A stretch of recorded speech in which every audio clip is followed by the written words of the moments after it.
24 दिसंबर 1971, Lima, Peru. शाम ढल रही थी। एयरपोर्ट की बड़ी खिड़कियों से नारंगी रोशनी अंदर आ रही थी। लाउडस्पीकर पर फ्लाइट अनाउंसमेंट हो रहे थे। लोग क्रिसमस मनाने घर जा रहे थे। उसी भीड़ में 17 साल की जूलियाने कोएप्के अपनी मां मारिया के साथ खड़ी थी। उसके हाथ में छोटा सा बैग था।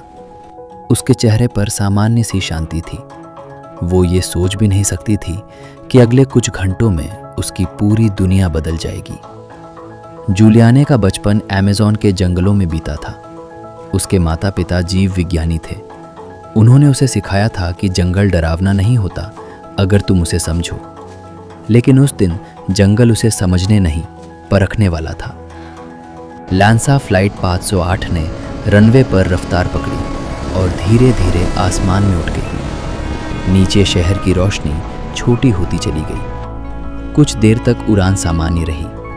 केबिन में हल्की सी बातचीत, बच्चों की आवाज़ें, सीट बेल्ट साइन की रोशनी, सब कुछ शांत था। लेकिन लगभग आधे घंटे बाद मौसम बदलने लगा। विमान काले, घने और उग्र बादलों के क्षेत्र में प्रवेश कर चुका था।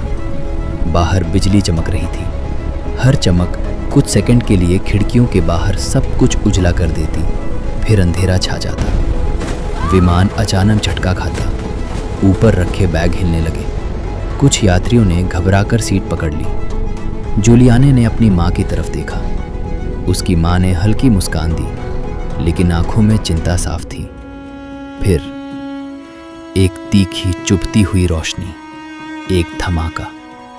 बिजली सीधे विमान से टकराई। ईंधन टैंक में विस्फोट हुआ। विमान के पंखों में आग लग गई। केबिन अचानक दबाव खो बैठा। हवा का तेज बहाव अंदर घुसा। सीटें हिल गईं। लोग चीखने लगे। विमान हवा में ही टूटने लगा। ये सब कुछ सेकंडों में हुआ। जूलियाने अपनी सीट से बंधी हुई थी। 3 सीटों का एक हिस्सा विमान से अलग होकर नीचे गिर रहा था। वो 10,000 फीट की ऊंचाई से अमेज़न के असीमित अंतहीन हरे समुद्र की ओर गिर रही थी। उस क्षण समय जैसे धीमा हो गया। नीचे केवल पेड़ों की छतरी थी, घनी, गहरी, अनंत। हवा की गति इतनी तेज थी कि सांस लेना असंभव था। उसके कानों में सिर्फ हवा की गर्जना थी।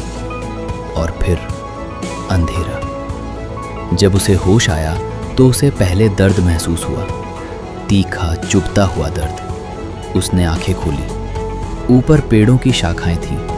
रोशनी मुश्किल से छनकर नीचे आ रही थी। हवा भारी और नम थी।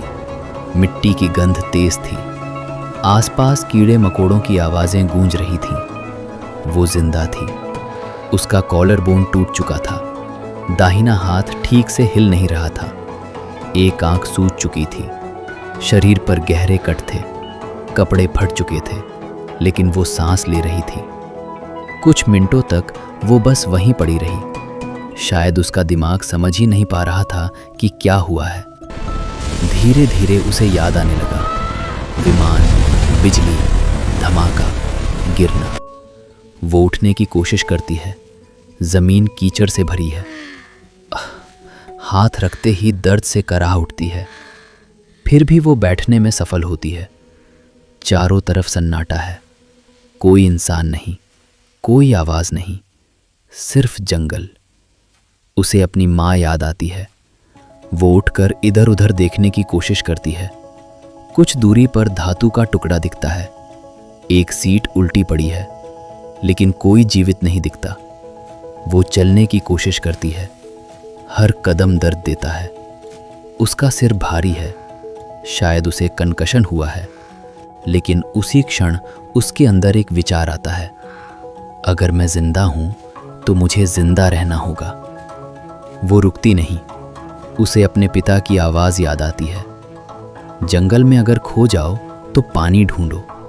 पानी जीवन देता है और नदी इंसानों तक ले जाती है। वो ध्यान से सुनती है। दूर से हल्की सी बहते पानी की आवाज़। वो उस दिशा में चल पड़ती है। जंगल आसान नहीं था। जमीन असमान थी। कहीं जड़ें बाहर निकली हुई, कहीं दलदल। उसके पैरों में जूते नहीं थे। हर कदम पर कांटे चुभते। कई बार वो गिरती, कीचड़ में हाथ लगते ही घावों में मिट्टी भर जाती। रात आने लगी। अमेज़न की रात अलग होती है। अंधेरा इतना गहरा कि आकाश भी गायब हो जाता है। हर तरफ आवाजें, झाड़ियों में हलचल, पत्तों की सरसराहट, दूर किसी जानवर की चीख। मच्छरों के झुंड उसके आसपास मंडराते हैं। वो एक पेड़ के तने से टिक कर बैठ जाती है, नींद और डर के बीच झूलती हुई। पहली रात वो लगभग जागती हुई बिताती है। सुबह होती है। हल्की धूप पत्तों के बीच से छन कर नीचे आती है। वो फिर उठती है। शरीर जकड़ा हुआ है, लेकिन वो चलती है। दूसरा दिन, तीसरा दिन। भूख बढ़ती जाती है। उसे कुछ छोटे जंगली फल मिलते हैं। वो सावधानी से खाती है, क्योंकि उसे पता है कि गलत फल जहर भी हो सकते हैं। तीसरे दिन उसे एहसास होता है कि उसके घावों में कुछ हिल रहा है। वो नीचे देखती है। कीड़े, संक्रमण शुरू हो चुका है।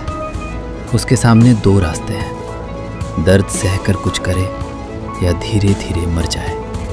वो दर्द चुनती है, लेकिन असली परीक्षा अभी बाकी है। तीसरे दिन के बाद जंगल अब केवल एक जगह नहीं रहा था, वो एक परीक्षा बन चुका था। जुड़ियाने के शरीर में तेज बुखार जैसा महसूस होने लगा। घावों में पड़े कीड़े लगातार हिल रहे थे। हर कदम पर दर्द उसकी हड्डियों तक उतर जाता था। लेकिन दर्द से भी ज्यादा खतरनाक थी थकान। शरीर धीरे धीरे हार मानने लगा था। उसके पैरों के तलवों की त्वचा छिल चुकी थी। गीली मिट्टी और लगातार पानी में चलने से त्वचा नरम होकर फटने लगी थी। हर कदम खून और कीचड़ का मिश्रण बन चुका था। चौथे और पांचवें दिन के बीच उसका दिमाग भी साथ छोड़ने लगा। कभी उसे लगता कोई उसके पीछे चल रहा है।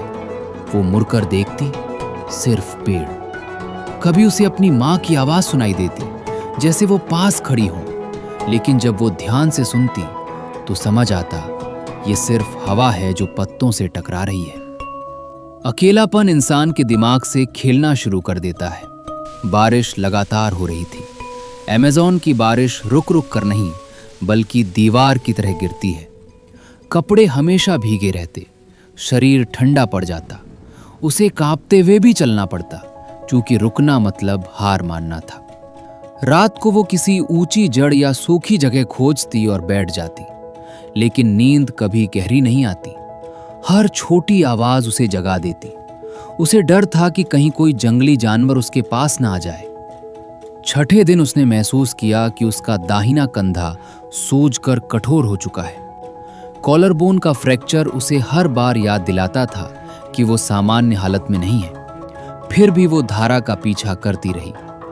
पानी उसका एकमात्र साथी था। वो जानती थी छोटी धारा किसी बड़ी नदी में मिलेगी और बड़ी नदी शायद इंसानों तक। सातवें दिन उसने अपने घावों की हालत देखी। कीड़े अब और गहराई तक जा चुके थे।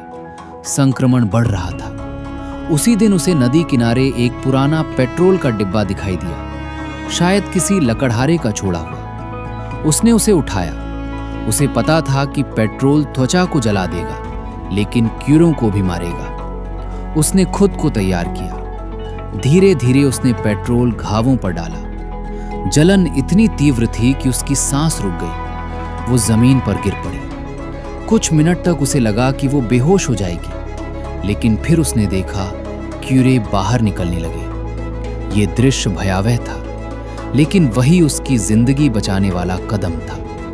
8वें और 9वें दिन तक उसकी चाल धीमी हो चुकी थी। कई बार वो धारा में ही चलती, क्योंकि पानी में चलना जमीन से आसान था, लेकिन पानी के नीचे फिसलन भरे पत्थर थे।